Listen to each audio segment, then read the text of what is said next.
Glenn Whitley, County Judge. Here. Roy C. Brooks, Commissioner Precinct 1. Not present. Marty Van Ravensway, Commissioner Precinct 2. Here. Gary Fickus, Commissioner Precinct 3. Oh, here. J.D. Johnson, Commissioner Precinct 4. Here. Constitutes a quorum. Hey, nobody ever said we don't have fun up here, folks. Our invocation today will be given by our own David Barrett from the Sheriff's Office. After the invocation, please remain standing for the pledges. Would you bow with me, please? For your spirit woven into the fabric of creation, for the eternal overlapping with time and the life of earth interlaced with heaven's vitality, we give you thanks, O God.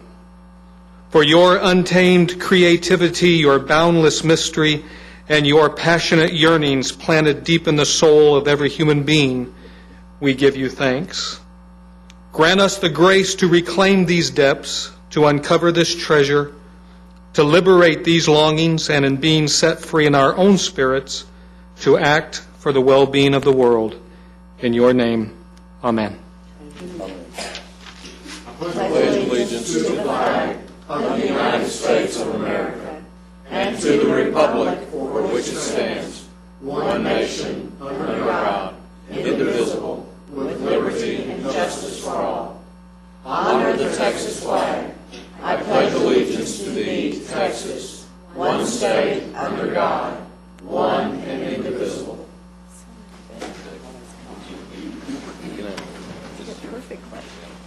You didn't even need to look. Mr. Manius, agenda announcements. Thank you, Your Honor. Members of the Court, we have several announcements for you this morning.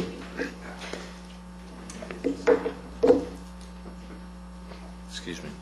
Have to get them glasses on and get Yes, I'm sorry. that fine print. It gets you every time, doesn't it? Yes, sir, it does. Under Human Resources, item 9F3, this concerns departmental reorganizations. There was revised court communication in your red folder this morning as relates to that. The only revisions is that there was several organizational charts that had been left out, and we added those, and Ms. Glenn will address them whenever we come to that particular section. We'd like to remind the court also that next Tuesday we do not have Commissioners' Court meeting. And also, just an informational piece, Your Honor, members of the court, beginning tomorrow, we are going to be hosting the Lycoming County, Pennsylvania commissioners. They're coming here with a entourage of officials from Lycoming County to talk about the Barnett Shale. They have a big shale in Pennsylvania that they are above, and they want to really talk to staff in the private sector and court members about lessons learned. So we'll be hosting them for the next 3 days. And I believe Lisa sent the agenda to everyone, so electronically. I have not seen it. Of course, we have a paper copy for those that might want one. In fact, Commissioner, I'm going to give you mine. Late yesterday afternoon, so I'm sure that the mail hadn't arrived. The mail hadn't arrived yet, so it just arrived. So you might kind of look over that, and if there's any of those events you'd like to try to attend, I think she encouraged us to try to do that. And Lisa's done a really good job. She has. So. It's looks like a great agenda. Has an opportunity to talk with really all facets of the oil and of the gas exploration, from the zoning, from the neighborhood associations, from those folks who are complaining and those folks who are celebrating. So I think it's going to be a very good conference, and she did do an excellent job at setting that up. She's also going to be driving the van tomorrow that picks these people up. So it's going to be a big van. There's a lot of people coming. Yes, there is.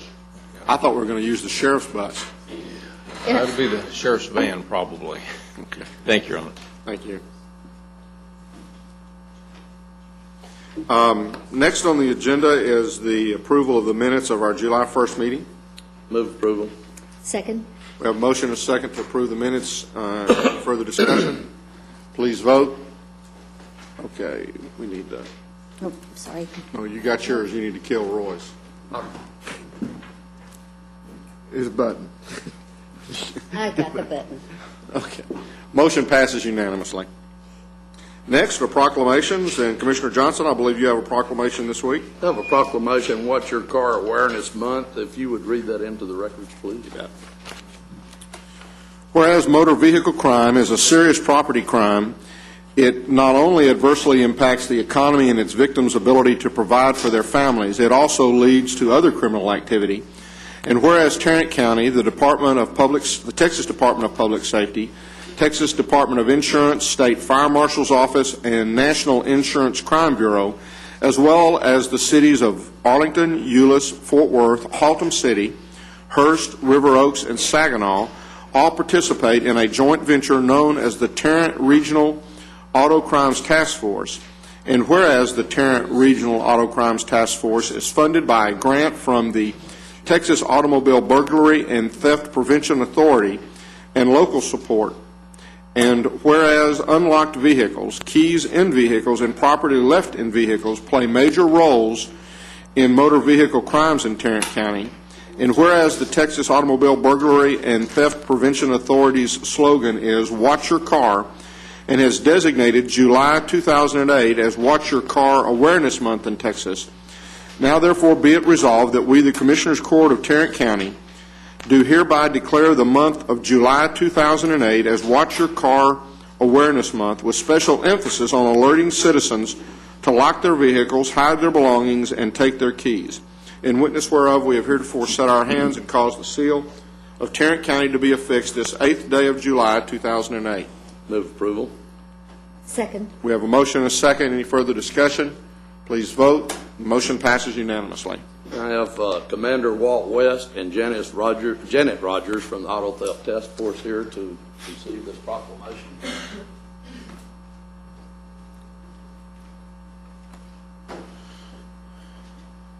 This is an annual thing for us. Isn't it? Thank you very much for the work y'all do, and make any comments you'd like. I just want to thank the court for your support. The task force has been in existence for 15 years now. We've made excellent success with the auto theft reductions, and we're hoping to do the same now with the burglary of motor vehicle. That's our new goal, is to work on the burglary of motor vehicle. But I do appreciate your support. Thank you. Thank you. Court members, you have before you the consent agenda. Move for approval, please. Second. We have a motion and a second to approve the consent agenda. Any further discussion? Please vote. Motion passes unanimously. Mr. Manius. Thank you, Your Honor. Members of the Court, we have two items to bring to you this morning. The first one, we're requesting that the Commissioners Court approve Amendment Number 1 to the oil, gas, and mineral lease agreement between Chesapeake and Tarrant County as it relates to 29.44 acres on Kimbo Road. Let me explain what this is. The Commissioners Court had originally approved this lease, and they would like to include our portion of that property in a larger tract, which will allow them to drill more wells and could actually mean some additional revenue to us. If we could do this, they intend to drill within the next 30 days. GK, does this affect the gentleman that called that I asked you to talk to? No, it does not. Okay. Move approval. Second. We have a motion and a second. Any further discussion? Please vote. Motion passes unanimously. Your Honor, members of the Court, on item number 2, we're requesting that the Commissioners Court appoint Catherine Colquitt, medical doctor, as the Tarrant County Chief Deputy First Assistant Health Authority. Move for approval. Second. We have a motion and a second. Further discussion? Please vote. Motion passes unanimously. Thank you, Your Honor. Mr. Wright. Thank you, Your Honor. Under item number 2, we have a subrogation recovery in the amount of $1,546.87. We're requesting authorization for the auditor to catch the same. So moved. Second. We have a motion and a second. Any further discussion? Please vote. Motion passes unanimously. Thank you. Thank you. Mr. Phillips.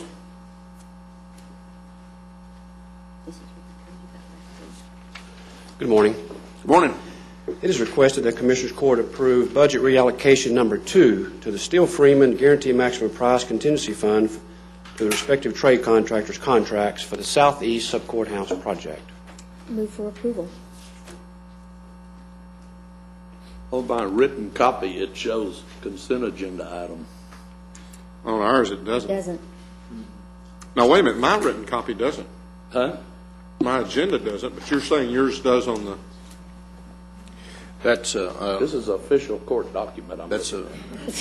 actually, it is not on the consent agenda. There was an error on our part. My official court document doesn't have it on a consent It's agenda. it's the agenda that we need to look at. So I'm moving for approval. well, I'm going to second this thing just to kind of move it on past this, this little discussion point here. Any further discussion? Please vote. Motion passes unanimously. It is requested that Commissioners Court approve change order number 5 to the Steel Freeman Construction Management Contract for the construction of the Southeast Subcourthouse project. Move for approval. Second. We have a motion and a second. Any further discussion? Please vote. Motion passes unanimously.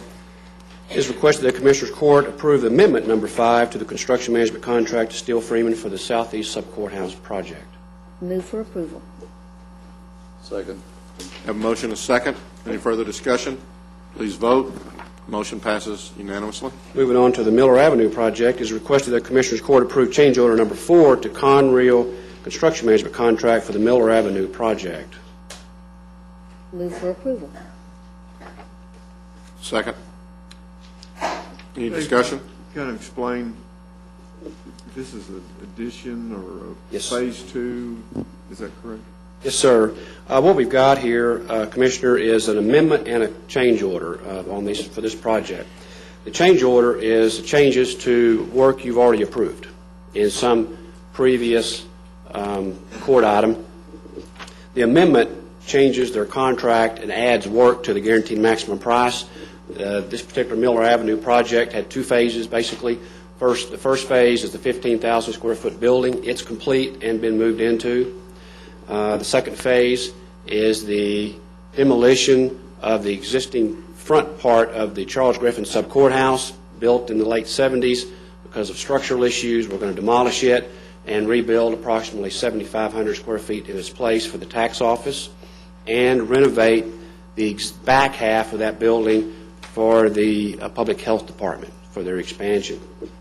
So the change order, which we have in front of you now, is actually a change order to the Phase 1, which is the new building.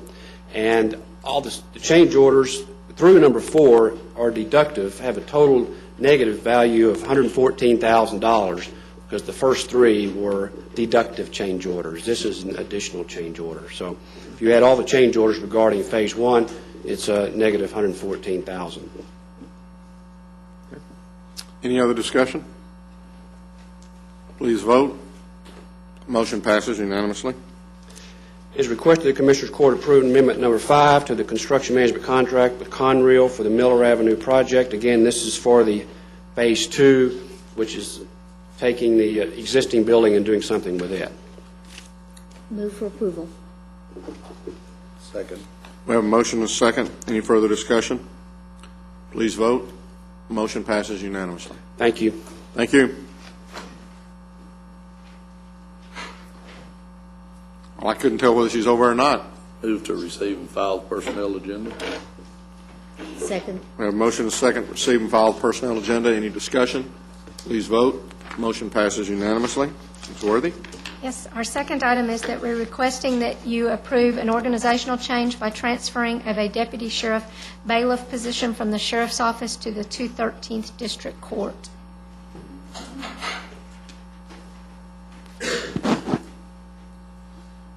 You want to talk a little bit more about I that? can, if you want me to. Since if you don't, we're not going to go too much further in this deal. So. The district courts do have the authority to appoint to appoint judges bailiffs. The previous judge in the 213th Court previously gave their judges bailiff to the Sheriff's Department to provide them a bailiff. The new judge there now wants to have a judge's bailiff, and so we will transfer a position back from the Sheriff's Department to the district court. Who is the judge there? Judge Stearns.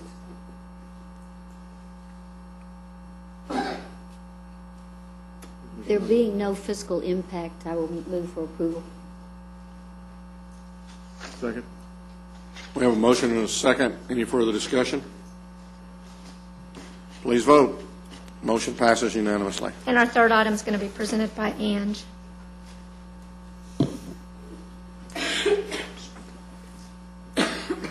Good morning. Good morning. Let me move this. Our third item for your consideration this morning is the second reclassification request as a result of departmental reorganizations. You have the document outlining the changes. In the court communication, we did add 2 additional org charts for your perusal this morning in your red folders, I believe. I'll go through each one of these. If you have any questions, please stop me. Let me know if you have any comments. The 2 precinct positions we are looking at this morning, these are changes from existing position descriptions, do not match other precinct positions, so that's why they're here for your appraisal this morning. In Precinct 1, there's a parts expediter service writer position. This position will now be... Pull that down just a little bit more. Okay. Maybe I'll just hold it.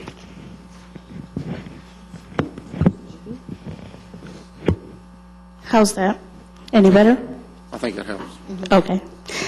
The position will now be responsible for ensuring compliance with TCEQ. It will prioritize drainage responsiveness, inspect soil dump sites, and also inspect the reflectivity of precinct signs. That org chart was one of the ones that was added to your folders this morning. The second precinct position is an Executive Secretary 2 in Precinct 3. This position is now adding supervision of another Executive Secretary 2 within Precinct 3.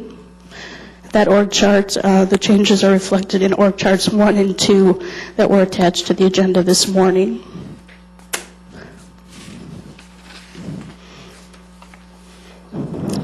I will move on to the probate courts. This is a similar scenario in that there are positions within the 2 probate courts that normally match each other, but in this case do not.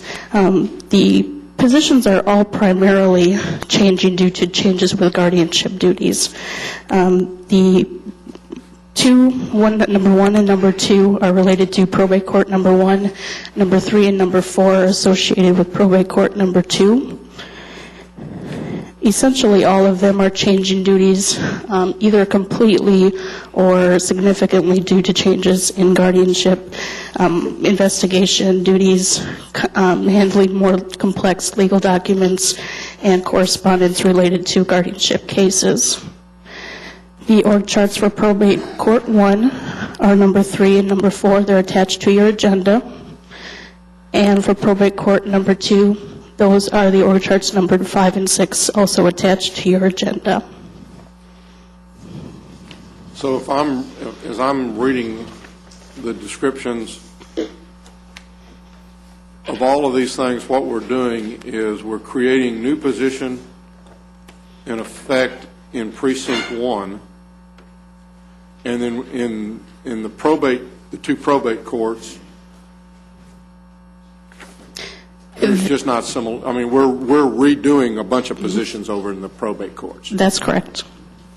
And they're not mirroring one another anywhere near at all. I would say about 30% of the duties are different between some of the positions, those guardianship assistant positions and the guardianship specialist positions. So they're not similar positions from that standpoint. And then, I guess, again, in the Precinct 1, none of the other precincts have that particular position. Correct. At this time. Correct. Okay. And then the last position is in the sheriff's office. That reclassification is a complete change in duties. It more accurately reflects the duties of the position since the time it was actually introduced, I believe, during the last sheriff's administration. That org chart was one of the ones added this morning in your red folders. So in that one, we are taking a warrant specialist and just making them a deputy sheriff? Correct. So is that saying is I'm looking at this org chart, down at the bottom, I see the warrant specialist kind of highlighted, and then I see over there deputy sheriff's 12 positions. Is that what we're changing, or what's exactly occurring in that particular one? The duties that they're proposing do not exactly match those of the deputy sheriff position that exists. This one deals more with transporting arrestees and inmates locally within the county, whereas the other one is more general to the different duties in that area. So does the deputy sheriff have a different job grade? Yes, the warrant specialist is a grade 52 currently, and the deputy sheriff is a grade 53. Okay. So again, as I'm trying to read this, I mean, on the warrants division, it doesn't say current or proposed, it just says warrants division. Are you taking that warrant specialist down there at the bottom and doing away with that? Right, it would become a deputy sheriff position. And so it would go from, would the deputy sheriff position remain at 12, or how many would there be after that? There would be 13 total. So there's just one warrant specialist at this point in time? Correct, in that division. There's 4 in a different division that's underneath an office manager. It's to the right-hand side of the org chart. So those 4 and the one under that sergeant position right now are all going to become deputy sheriffs? Just the one under the sergeant position. They are not changing the other 4. So the function of the one who is being changed doesn't match the other warrant specialist? Correct, and apparently it never has. And this warrant, this one that we're talking about changing, as I read it, this is the person who takes prisoners around locally? Correct. Inmates or arrestees.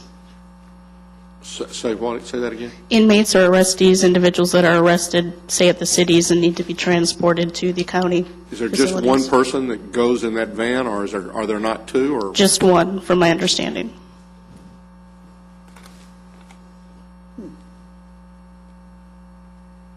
Okay. Any other questions? Anything else? No, that's it. Need a motion? I Need guess something? the only question I would have is why we don't do things like this at budget time rather than in mid-year. I don't know if I know the answer. Are these things taking effect at the effective the beginning of the new year? This is in preparation. This is part of the budget process. This is in preparation for the reclassifications that will be effective on October 1st with the new budget year. So these are all effective October 1? Yes, if they go through the process and are upgraded. So let me ask this, and it goes kind of, it's kind of an addition to that. The reason that you're coming to us with these now, are they going to go from here now that if we approve these reorganizations, are they then going to go to job evaluation to evaluate these positions? Yes, sir.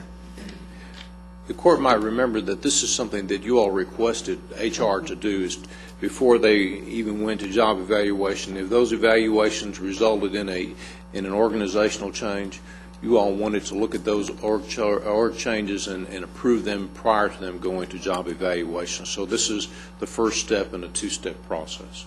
So that's why we're doing it now as opposed to waiting until we get deeper into the budget process. Absolutely. I guess at that point in time.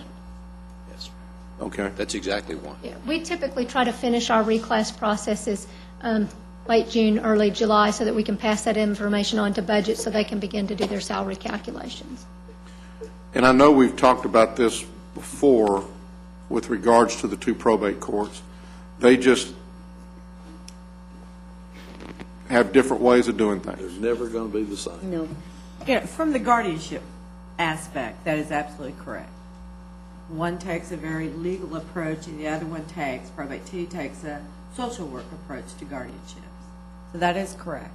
Okay. But everything else, they're pretty well It's relatively similar. Yes. relatively similar. Okay, thank you. I think I'll stop right there. Yeah. Relatively similar. You're right. They have They will different never be. philosophies. They will never be exactly the same. They're both probate courts. Under the current 2 judges' administration. Okay, we got you. We're there. Which is not going to change. Any other questions or discussion? Is there a motion on No, there is not. I move approval. We have a motion and a second. Any further discussion? Please vote. Motion passes unanimously. Let the next Thank you. person take care of it.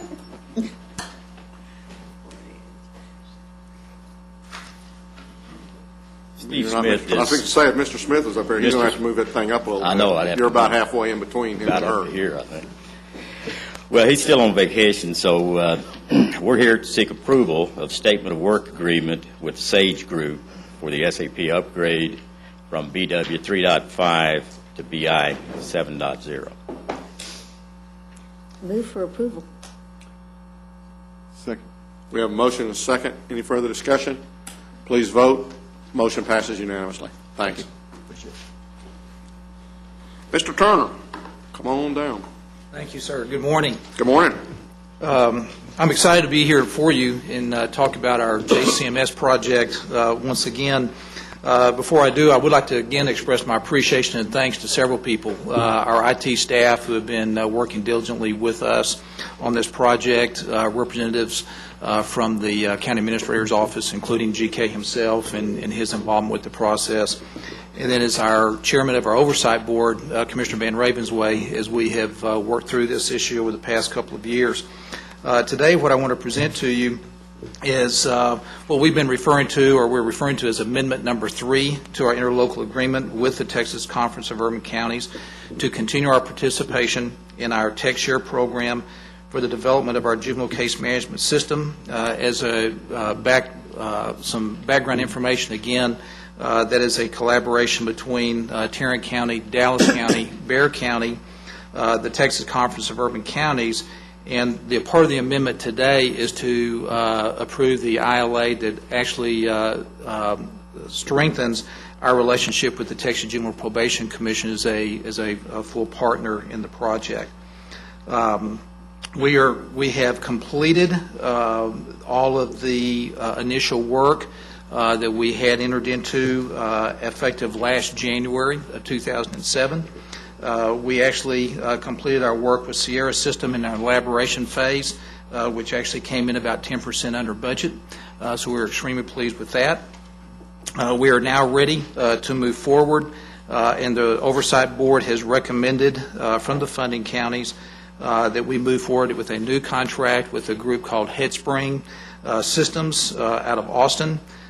We have negotiated a contract with that organization, the CUC has, on behalf of the participating counties for a contracted amount not to exceed $4.942979 million for the actual development and implementation of this project.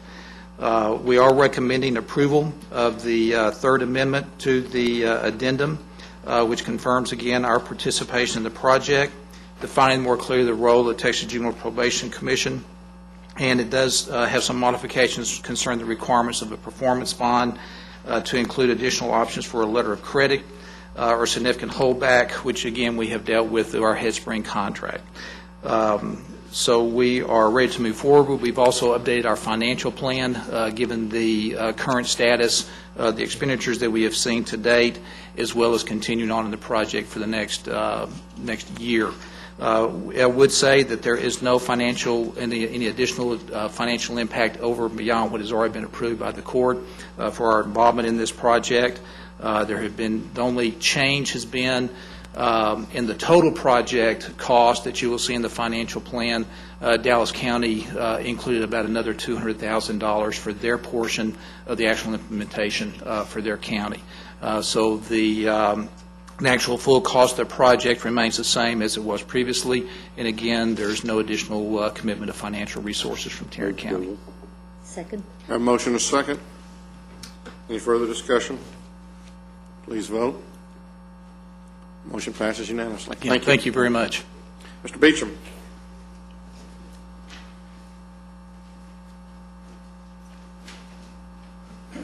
Your Honor, the members of the court, we have one item for your consideration this morning. That's a bid award recognition for RFO number 2008-163, which is for the purchase of a 2008 77-passenger diesel-powered bus for the Sheriff Department work release program. Recommendation would be to award the Longhorn bus sales, amount of $84,924. Move for approval. I'll second. We have a motion and a second. Any discussion? Just hope this one doesn't turn out like the last. Yeah, really. No, sir. It's coming from Conway, Arkansas.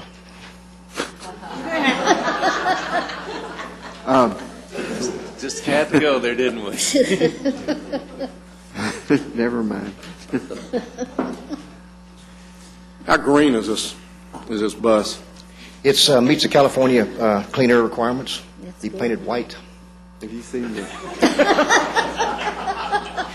You asked for that. Do they normally list, when you buy a bus like that, do you normally list the specifications that are listed for this bus where there's, I think they've listed every single part in the manufacturing process? Yes, sir. Is that normal? This is It just, is for Arkansas. Oh, okay. Any further discussion? Please vote. Motion passes unanimously. thank you. Thank you, Jay. Commissioner Johnson, I believe you have an interlocal agreement today. Yes, I move approval of item 9N, 1A and B. Second? Wait a minute. C and D. And C and Keep D. going. We have a motion and a second. Any further discussion? Please vote. Motion passes unanimously. Appointments. I have put in front of each one of y'all the resume for Karen Van Wagner. I wish to appoint her to fill one of my vacancies on the JPS board. She will be taking Ron Colson's place. I'll second. We have a motion and a second. Any further discussion? Please vote. Motion passes unanimously. You have before you the claims, including the addendum. Move approval of the claims, including the addendum. Second. We have a motion and a second to approve the claims, including an addendum. Any further discussion? Please vote. Motion passes unanimously. Mr. Manius, briefing items. Thank you, Your Honor. Members of the court, we have two items we'd like to bring to you this morning. The first one, item A, is a briefing as it relates to the Tarrant County Hospital District. Mr. Early is here to address the court at this time. I'd also like to point out that Mr. Montgomery, the chairman of the board, is with Mr. Early. I tried to get early, and it didn't work. Sorry, Robert. It's okay. I'm fine. I have been sitting next to Danny Jensen, and he has been making suggestions to my presentation, so I have no idea what I'm presenting to y'all today. I thought I had an idea of what I was going to do. One of the things that I thought we'd talk to y'all about today is that we had unannounced visits from the Joint Commission and the Department of Health. They both came in unannounced. I believe the Department of Health came in 6 weeks ago on Monday, and the Joint Commission came in on Tuesday, unannounced. They're not particular surprises, even though they were unannounced. When you have stories that are written in the paper about your facility, I think it's the responsibility of those groups to come in and review and to find out what's going on. So I told the staff and the nurses and the doctors that we had absolutely no problem of them being there. It's a matter of trying to figure out what's right. I want you all to know, as a court, that the hospital district is a willing organization to make reasonable changes. When those changes make sense, when it's in the patient's best interest, when it is the desirable thing to do for this community, then you're going to have a hospital district that's going to be willing to make those changes. And I don't mean to speak for the chairman of the board, but I know that Mr. Montgomery and I have both spoken about that along with other board members. And where it is right and where it's reasonable, we'll make those changes. A couple other things that I wanted to mention to you before I say a few words about some of the findings, and I'll present you what the findings were. These are the same that we presented to the press and our quality committee last week.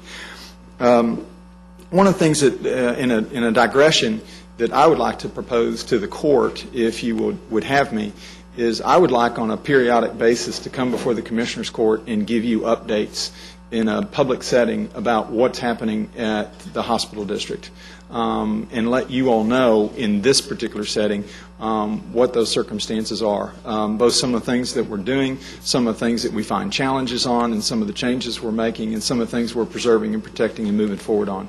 I would suggest, and I'll defer to the court whether you would want me or not want me, but I would be happy to make myself available at any time, and if that's once a month, come down for a quick update for y'all in an open public setting, I'd be happy to do that, and y'all can ask any questions that y'all would have. I will also continue to communicate with y'all in any other manner that y'all see fitting, but I'm happy to be here. Once a month would be excellent. I'll be happy to do it. There's so many things happening at the hospital district, and there's challenges that we face, and there's good things that are happening on both sides, and I'd be happy to do that. So, Commissioner, I appreciate that. I'd be willing and more than happy to be here. Couple things.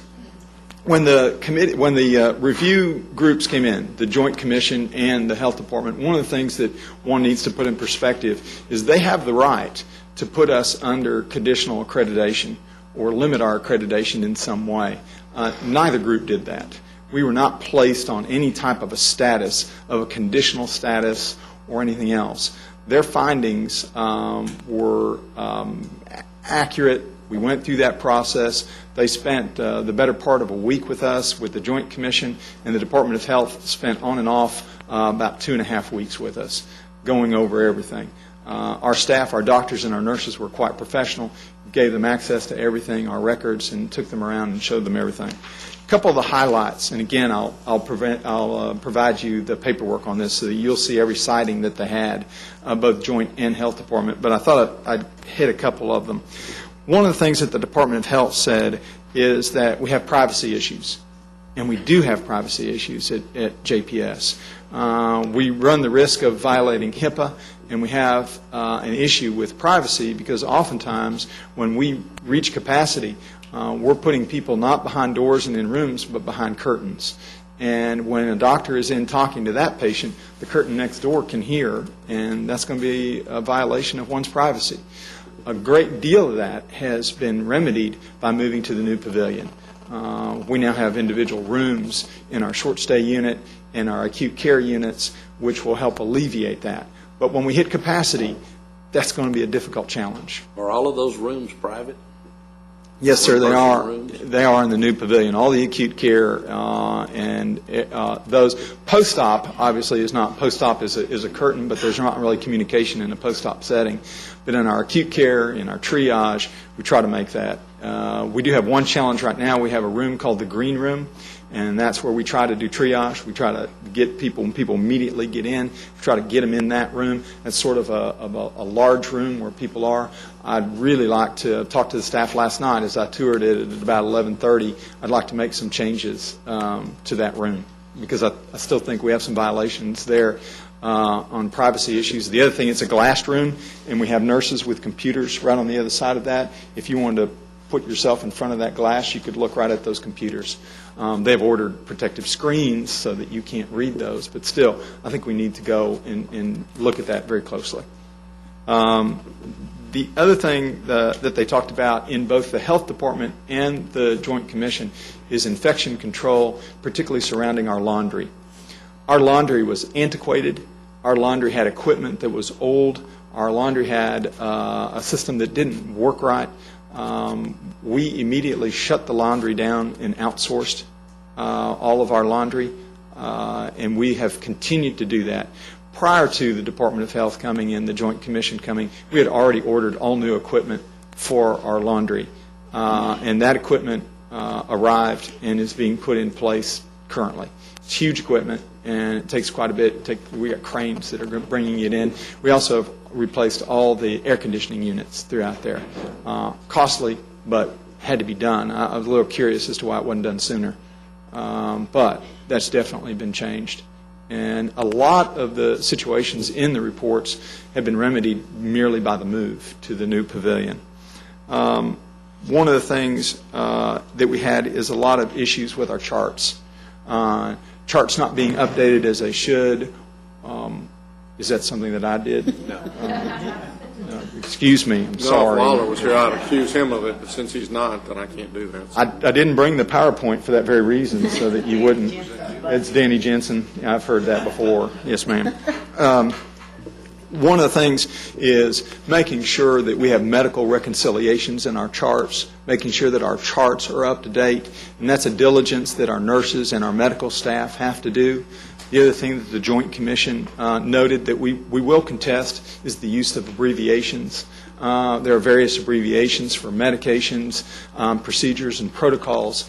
Those abbreviations were the ones that were subscribed to us by the last Joint Commission visit.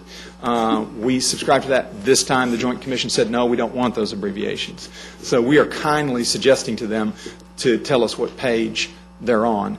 We're doing that in a very professional, nice manner, but we'd like to know whether it's page 1 or page 2, and that would be helpful for us.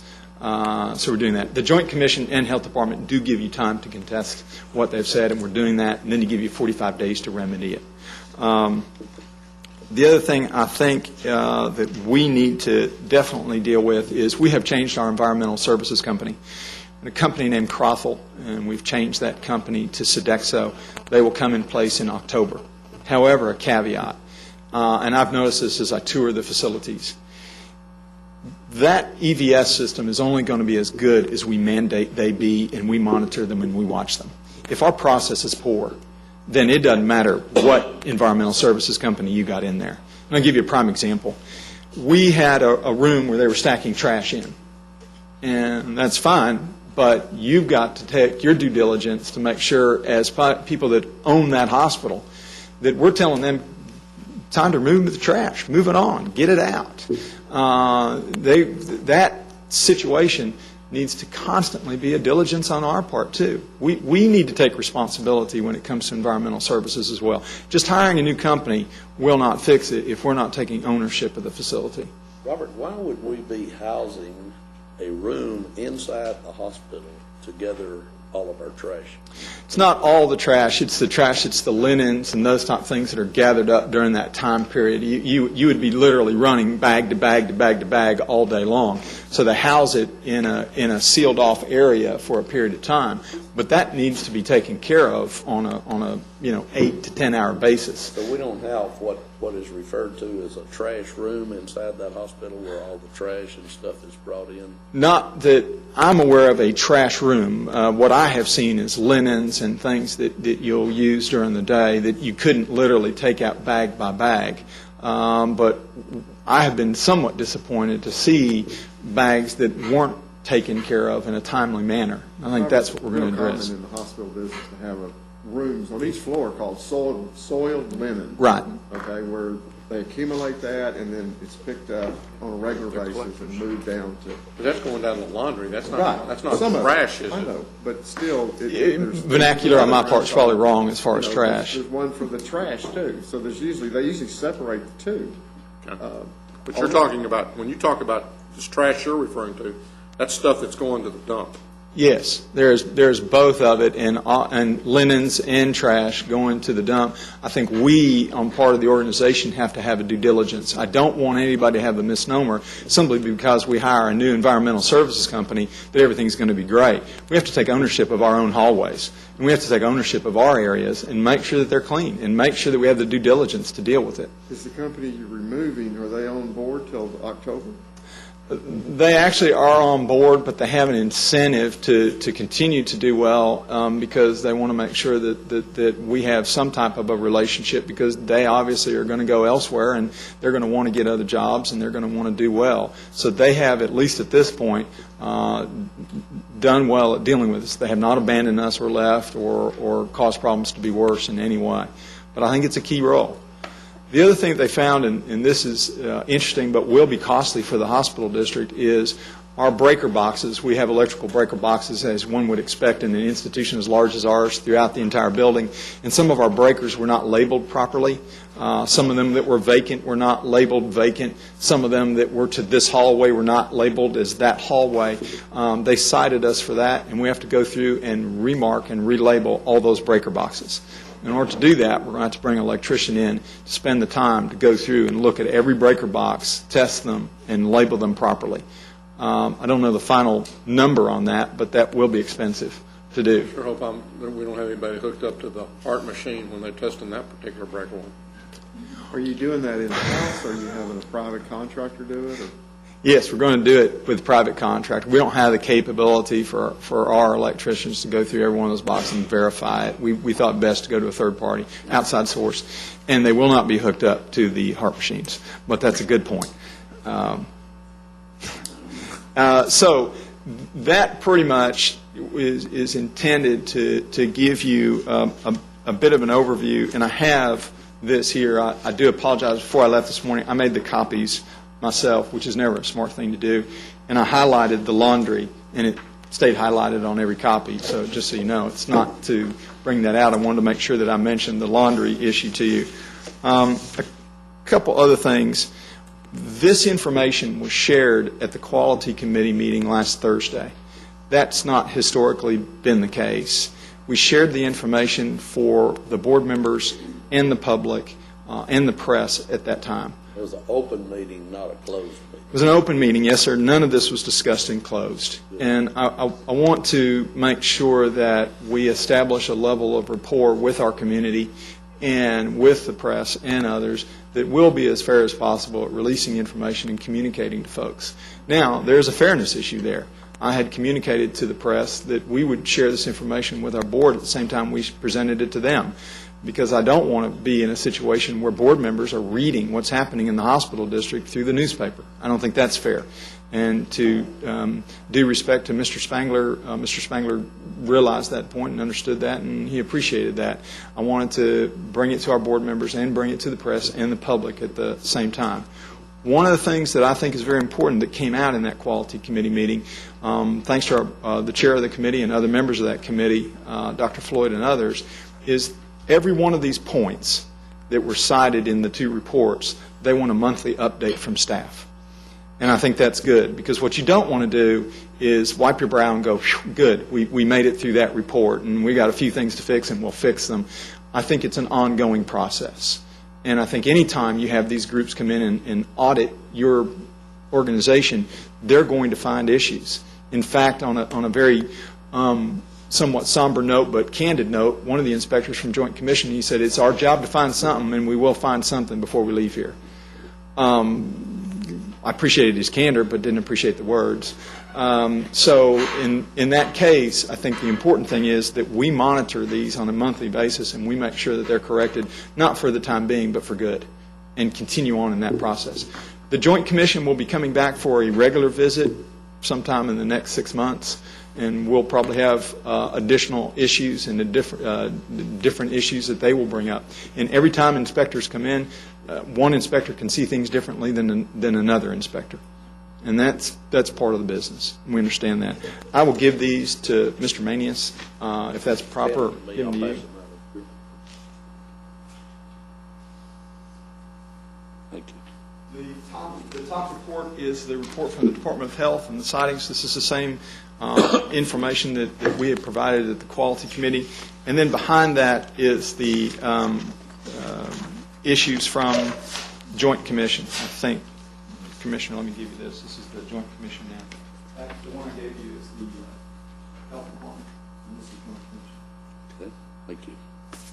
Also, Judge, I would like to reserve just a few minutes' time, if you would like, for Mr. Montgomery to make any comments. I have no desire to stand up here the whole time and didn't want to take up much of your time, but did want to give you that briefing and give you an idea. And I don't know if Mr. Montgomery wants to say something. You may be frustrated with me for suggesting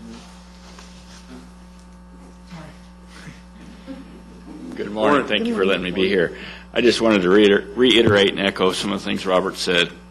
I was at the briefing last week.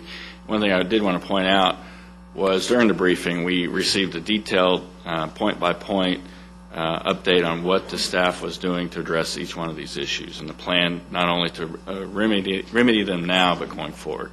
I also want to speak on behalf of the board that we still have immense confidence in our senior leadership at the hospital, and we really feel like we're moving forward in a great direction. I answer any questions you might have. I guess a couple of questions that I have, and it may be for one or the other of you, but talk with us a little bit about the process that y'all as a board are going through with regards to the search. Sure. I'll give you an update on that. What I'm doing now is assembling an 11-member search committee.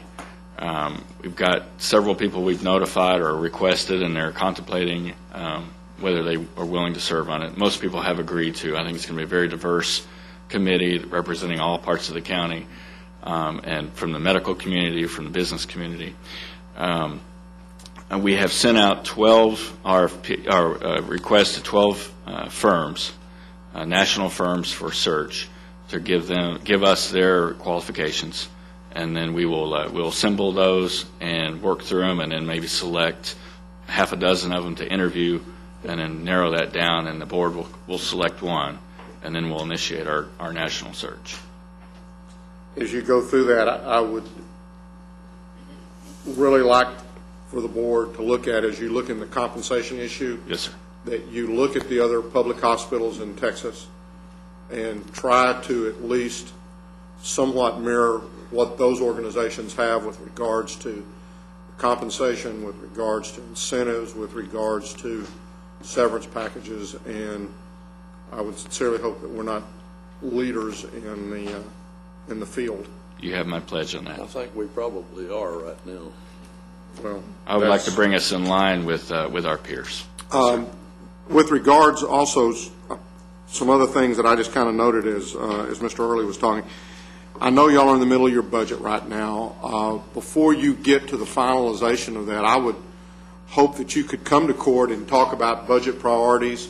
I know we've got an access committee. They have not completed their work, but I know that they have at least, highlighted or at least have discussed certain things and may have, mentioned certain areas of concern, and would like to hear whether or not any of those you're looking to address any of that as you're going forward.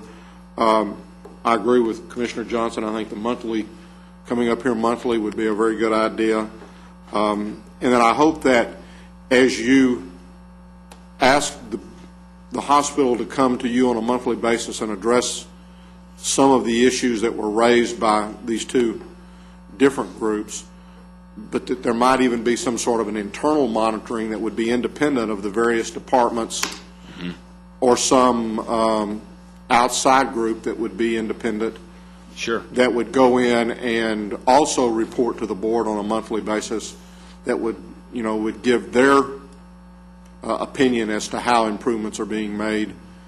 Again, keeping at the forefront, one, the access to care, the patient quality issues, and at the same time looking at the overall financial stability. So I think it's a great idea, and I'll take it to the board for their consideration. Regarding the budget, we're meeting this week for an update on the budget. We have been working on it for a couple of months now.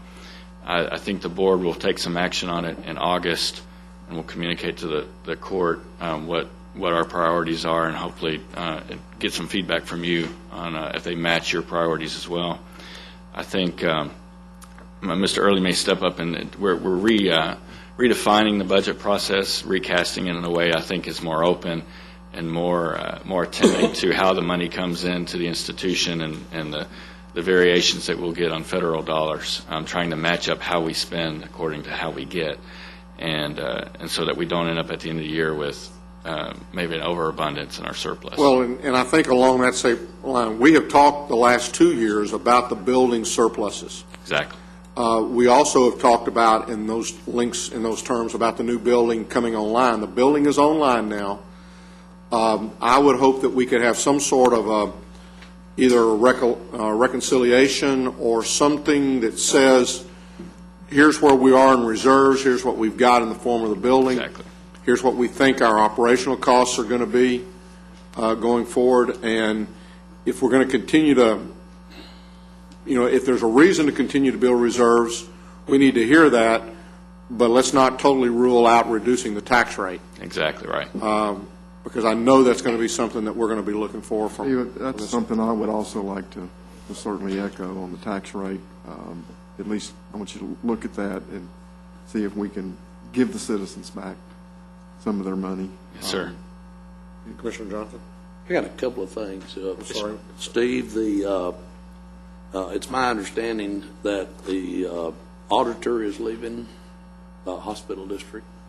The auditor, or what? Oh, the chief financial officer. Chief financial Yes, sir. officers. Yes, sir. Okay. What plans are going there? Are we looking nationally for a replacement there, or what are we doing? We do. We actually have a plan out. Two things. Our chief financial officer tendered her resignation effective July 31st. What the finance department at JPS has done is they've done a good job at making sure that people behind that individual were strong. I think they are, and our intentions are to take somebody within that department and move them up. The reason that we don't want to go outside is you're at the beginning of the budget process. You're actually in the budget process. That's my concern. So the concern that I have is that you have somebody that has knowledge. So what we're going to do is move a person on an interim level into that position who I think is very capable to do that. And it also has been an intricate part of the budget process. Also, Judge, real quickly to yours, and I know you have a follow-up second question, but what we're trying to do this year with the budget is define the bottom line and provide the board members with the assumptions as to why that is the bottom line. Then as staff, what we're going to do is, in essence, show the board what all the requests were. And then what we're going to do is we're going to make recommendations on that. And we're going to tell the board as a staff, because I think that's our responsibility, to say, here's our recommendation. And we're going to put that in a Tier 1 category. And then we're going to have Tier 2. And Tier 2 didn't quite make the cut because we don't have the money. And then you're going to have Tier 3, which is a little bit further out, and we're not sure this project is going to be good for this year at this time. That's our staff recommendations. The board then can say, you know what, this Tier 3 project really needs to be Tier 1. That's fine. That's their choice. But we'll take a page out of state government, and that is if you add to, you got to subtract from. Your bottom line's not going to change. So if you got an $800,000 project in Tier 3, bring it on up. But you got to take out $800,000 to make sure that you're even at the end of the day. So we don't all say great projects, and then we're surprised that our budget increased by 35%. And Commissioner Fickus and the rest of you, we are sensitive to community and giving back to the community. We try to give to the community every day with the services we offer, but to go to the extent of providing a tax benefit back, we're happy to do that. The other thing that we're going to do on federal dollars is we know that there are some upper payment limits that are available for us until April of 2009. That's all we will budget at that time. And if additional money comes in from the federal government, then again, we can look at Tier 2 and Tier 3 projects as the money potentially comes available. Sorry, Commissioner. Did you have another question? This sort of touches on the second item that I had, and and I have not had an opportunity to visit with all the commissioners yet and the judge, but the fire district is in dire need of some assistance on ambulance service. The hospital district used to fund some dollars on that, and we may be looking at as much as $400,000 to $500,000. So I want you to keep that in mind. I don't know if anybody, Steve, has contacted you Yes, sir. directly. Mr. Bodford is. Mr. Bodford is. Has he? Okay. But I wanted to let you know that it is coming. I'm going to support their request. So. Okay. Thank you. But that's giving back to the community in a big way. I understand. And if I can reiterate that, yes, from the board members I've talked to about the tax rate, I think there is going to be a consensus on giving back. Thank you. Any other questions or comments at this time? I appreciate you both being here, and you know we've heard grunts and what have you from Danny, but we hadn't heard from him. Wonder if he's got anything to add today. No, he does not. Robert, are you having fun? Yeah, come on up here, Danny. I got a couple of questions I'd be glad to ask. Commissioner Fickus, I am enjoying things very much. People joked with me and said, I don't know whether to congratulate you or provide you condolences, but I'll tell you that I truly consider this an honor. I think that it's a wonderful institution. We can do everything we can on a daily basis to make it better, but I without being trite, I'm honored. Well, you've obviously jumped into this both feet, both hands. You're in your family with you. So all I can say is I think you're doing a great job. Thank you very much. I want to thank both of you. Steve, I know this is board, and I know all the board positions it takes a great deal of time, and we appreciate the time that y'all give to that. And again, I want to echo what Commissioner Fickus said. It is a great facility over there. I think we have great folks. I still feel that it gives some of the best care that you can get anywhere in the region, and I'm very proud to have it as a part of the fabric of Tarrant County. So thank you all again very, very much.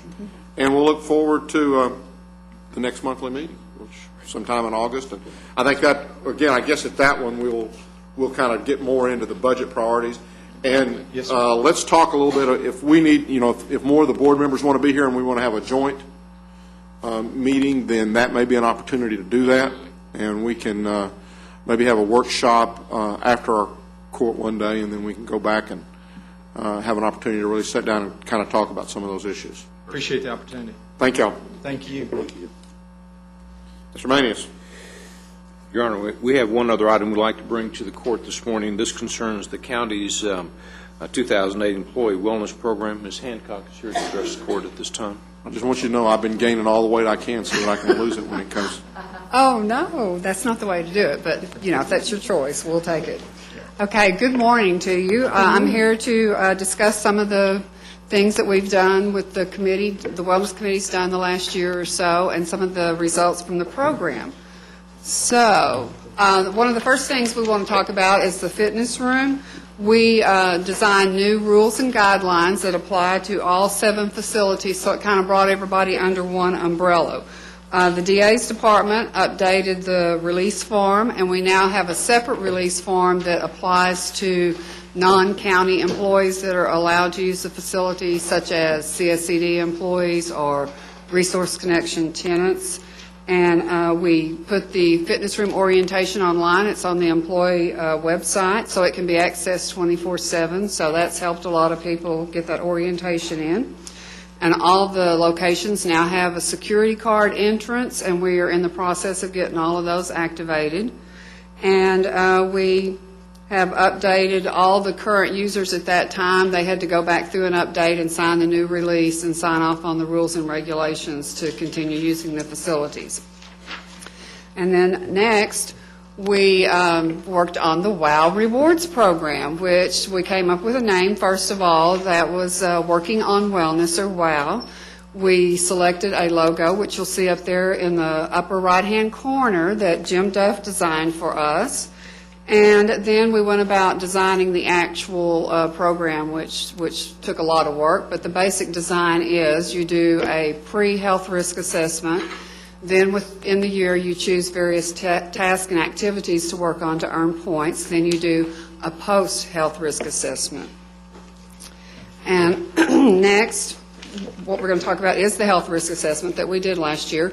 These are the 3 locations that we chose to use. These were chosen mostly on size to be able to support the event, having a large enough area to do the event in, but also we were trying to get at a central location and on the north and on the south side of the county as best as we could.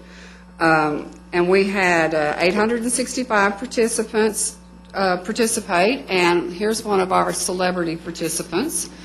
Ray Reich is He looks so enthusiastic. Well, I was thinking he looks so relaxed. She's heading there with a needle any second now, and he's just so relaxed he's about to go to sleep. So that's the way he looks in closed sessions most of the time. And then we have Betsy Price here, who's doing her percent of body fat by electrical impedance, and she's still smiling, so you can see that was fairly painless. So those are just a couple of the things that we did. Now, here are some of the results. What we're looking at here are the aggregate reports from the health risk assessments that we did last year. And right here we're comparing the participants to the actual number of county employees that we have, and male, female, and by age. And you can see that we had 25.4% males participate, and we actually have 43% males in the county that would have been eligible to participate. 74%, almost 75% female, and then 57% of our employees are female. So we had a little bit larger ratio of women participate than men, and I can really only guess as to why that is, but women tend to be more aggressive in self-care and health issues than men as a general rule, so that's my best guess for now. Glad you guessed. Okay, next, one of the things that we looked at was body mass index, BMI, And BMI is currently the universal method used to determine a healthy weight, and it uses a formula to determine weight as it is in proportion to height. And the national average for overweight and obese is 66%, and it's higher in the southern states. We don't really know why, but probably diet. Oh, chicken fried steak. That's what I was thinking. Chicken fried steak and gravy. This probably has a whole lot to do with it. And Fort Worth, we're kind of up there on the top of the list on the fattest cities too. But our women that participated, 72.3% were overweight or obese, and our males that participated, 90.9% were overweight or obese. Now, there are some exceptions to the BMI method. I want to be sure I understand this. You're saying those first two blocks, okay, on the women, it's the first two over there, so that's the 71%? Or the two on the right? The two on the right, yes. That's where their BMI is either obese or overweight. The two that are to the right on the women and the two that are to the right on the men. The smaller blocks are the ones that are in the normal weight range. So. Yeah. So. And there are exceptions to this method, one being like if you exercise a lot, bodybuilders or whatever would show to be obese. But we clearly are above the national average. That's your problem, right, GK? Yeah. And we know from, when we look at, we look at the next slide that it wasn't that our people are exercising just a whole lot either, not the people that participated anyway. This slide, we're going to look at exercise. And in the area of exercise, 57.5% are below the minimum recommendations of 3 days a week. So that many of our participants are exercising less than 3 days. And in the fitness score, it takes into account all the components of physical fitness, cardio, strength, flexibility, and body composition. It's not looking at just one area. 63.6% of the participants were in the low to fair fitness group, with only 36.5% being good to excellent. And we would really like to increase that last number in this program. Now, are these figures are all based upon the first screening? Yes, this is the very first screening ever. Yes, that is correct. So you're going to come back to us in a month and you're going to tell us how much better we've done with Hopefully. those 860 Yes. folks? Yes. We will be looking at that. Okay, you only got 30 days. Okay. And this the next slide is looking at our diet issues. Only 5.7% meet the recommendation of 5 or more servings of fruits and vegetables a day. That's extremely low. And 58.4% have a moderate to high risk in their total cholesterol, which is usually an indication of a poor diet. It can be other issues too, family history and various things like that, but diet's one of the big ones. On this next slide, we're looking at heart health. 60.5% were at a high to moderate risk in the heart health area, and this can be due to things like family history. Age is a factor in that, but then also diet, exercise, and smoking are big factors in that. But only 14% of the people that participated in this area were smokers, so we can't really blame it on that too much, I don't think, either. Cancer risk, 75.6% were at a moderate to high risk. This disease is also associated with a poor diet and lack of exercise, as well as other things like family history and lack of screening or self-screening. So, on the cancer risk, with the exception of like family history, how do you determine that there's a cancer risk from other than family history? Well, a lot of the things that they looked at with the way they were looking at this, it had to do with regular screenings, whether you were doing regular screenings, whether you were doing regular self-exams, and then mostly, you're looking at family history, exercise, and diet. Okay. Okay.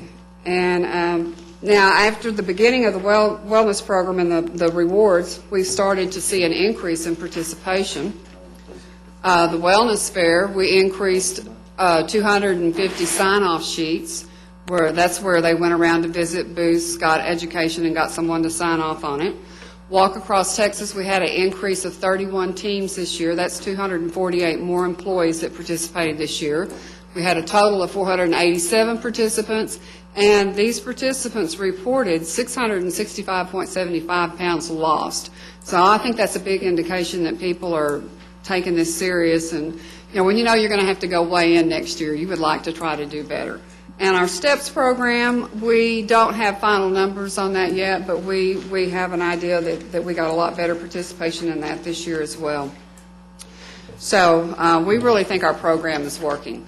And these are our committee members, and if any of you are present, we'd just love for you to stand right now and recognize you. These people have worked hard. Nobody wants to be recognized.